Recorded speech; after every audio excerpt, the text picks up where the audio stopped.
Halo Sinemania, kali ini Hamzah akan membawakan alur cerita film India yang cukup menarik berjudul P.A. Pas. Film yang dirilis pada tahun 2012 ini secara singkat mengisahkan seorang pemuda yang terpaksa menjadi pelayan para wanita parubaya yang haus kasih sayang. Semua itu terpaksa dia lakukan demi memenuhi kebutuhan hidup diri dan kedua adiknya. Cerita dimulai dengan adegan pemakaman sepasang suami istri yang meninggal akibat kecelakaan yang tragis. Mereka pergi dengan meninggalkan 3 orang anak, yaitu 1 laki-laki dan 2 perempuan. Anak pertama sekaligus putra sulung mereka bernama Mukis, seorang pria polos yang baru saja diterima di sebuah perguruan tinggi. Setelah kepergian orang tua mereka, Mukis dan kedua adiknya untuk sementara waktu harus menumpang di rumah sang bibi. Namun beberapa hari kemudian, saat Mukis hendak berangkat kuliah, sepupunya menunjukkan sikap tidak suka atas keberadaan mereka di rumah tersebut. Hal itu membuat Mukis kesal dan langsung pergi begitu saja. Saat kuliah berlangsung, Mukis hanya bisa merenung memikirkan cara mendapatkan uang tambahan untuk biaya studinya. Sepulang kuliah, Mukis pergi ke sebuah area pemakaman untuk belajar bermain catur. Di sana ia bertemu dan berkenalan dengan Johnny, seorang pria parubaya yang bekerja sebagai pembuat peti mati. Mukis sempat meminta pekerjaan kepada Johnny, tetapi Johnny menolak dan justru mengajarinya cara bermain catur yang benar. Seiring berjalannya waktu, keduanya menjadi semakin akrab dan mulai berteman dekat. Beberapa hari kemudian, Mukis berniat meminjam sejumlah uang kepada bibinya untuk biaya membuat brosur di kampus.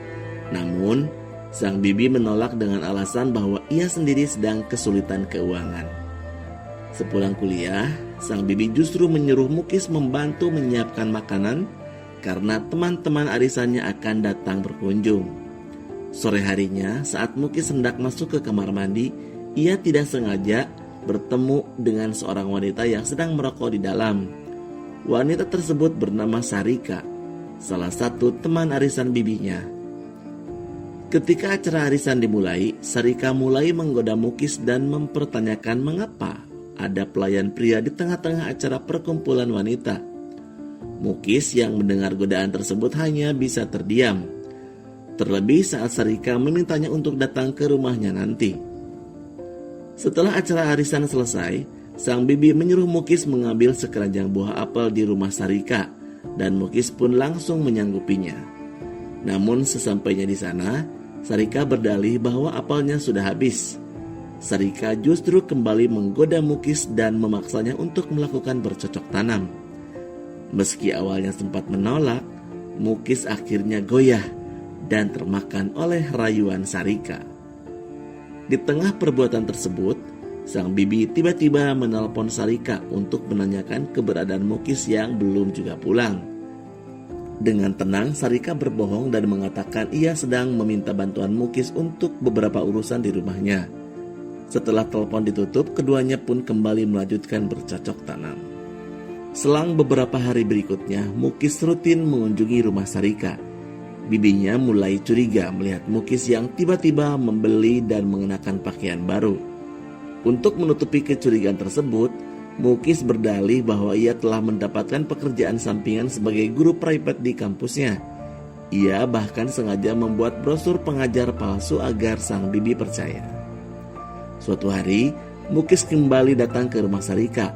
Namun kali ini suami Sarika ternyata sedang berada di rumah. Demi menghindari kecurigaan sang suami, Sarika berpura-pura bahwa kedatangan Mukis hanya untuk mengambil sebuah barang. Masalah baru muncul ketika kedua adik Mukis terancam akan dikirim ke panti asuhan karena sang bibi sudah tidak sanggup lagi membiayai hidup mereka. Panik dengan situasi tersebut, Mukis kembali mendatangi Sarika untuk meminta bantuan uang. Sarika kemudian menghubungi seorang temannya dan menyuruh Mukis untuk menemui orang tersebut. Mukis segera mendatangi rumah yang dimaksud. Namun, betapa terkejutnya dia saat menyadari bahwa tempat itu adalah rumah seorang wanita kaya parubaya yang langsung menyuruhnya masuk untuk melayaninya bercocok tanam.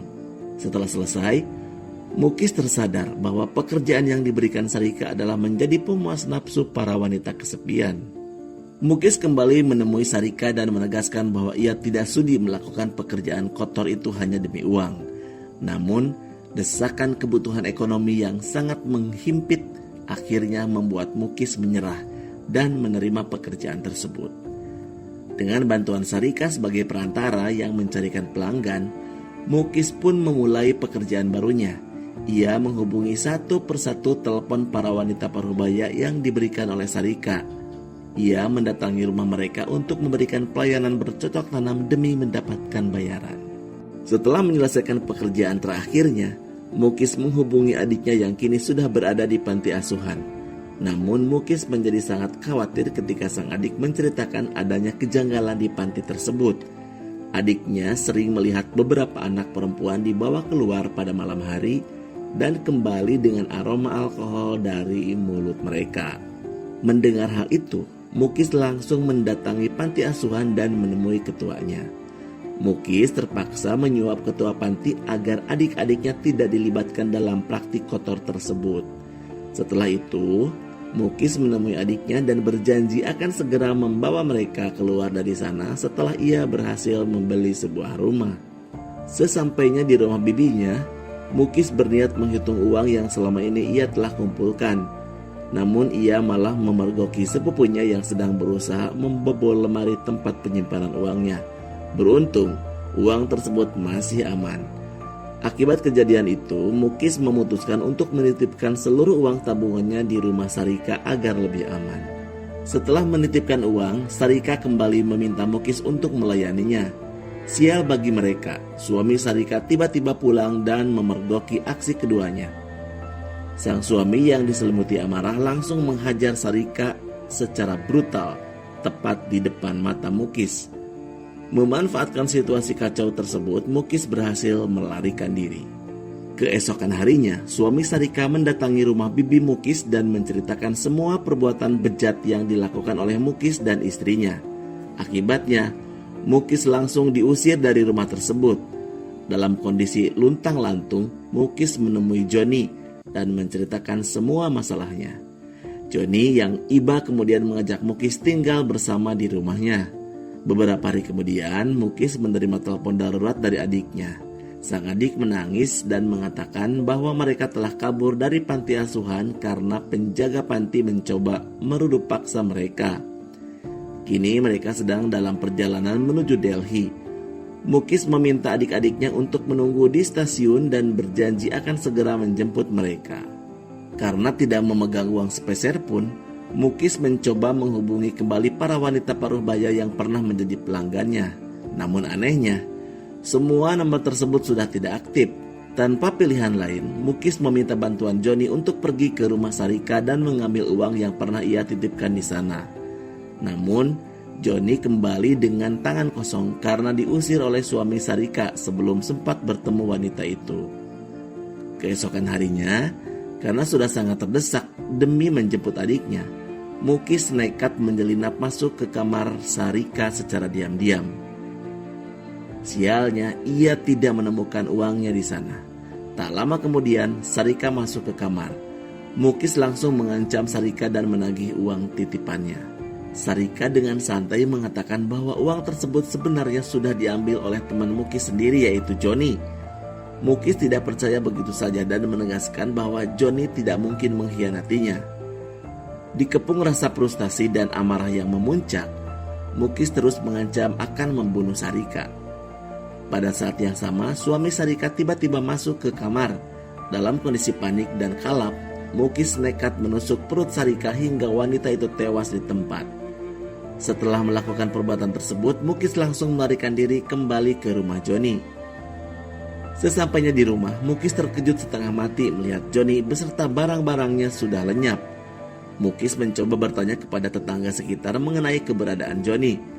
Tetangganya mengatakan bahwa Joni telah pergi dan membawa sekoper uang yang sangat banyak. Mendengar hal itu, runtuhlah dunia Mukis. Ia merasa sangat marah, tertipu dan frustasi. Malam harinya, sejumlah polisi datang mengepung tempat persembunyian Mukis untuk menangkapnya atas kasus pembunuhan Sarika. Mukis yang panik mencoba kabur hingga akhirnya terdesak di ujung sebuah balkon tinggi. Di saat yang kritis itu, ponselnya berdering. Itu adalah telepon dari kedua adiknya yang mengabarkan bahwa mereka telah tiba di stasiun. Menyadari hidupnya sudah hancur, tidak ada lagi jalan keluar dan ia tidak bisa memenuhi janjinya pada sang adik, Mukis mengambil keputusan tragis. Ia memilih untuk mengakhiri hidupnya dengan melompat dari atas balkon tersebut. Film pun berakhir dengan tragis. Sinemania, sampai di sini dulu ulasan film kita kali ini. Semoga bisa mengambil positifnya dari isi ceritanya. Mohon maaf jika ada salah-salah kata. Terus dukung channel ini dengan cara like, subscribe, dan tinggalkan jejak kalian di kolom komentar agar channel ini bisa semakin berkembang. Sampai jumpa di ulasan film berikutnya. Saya Hamzah, pamit.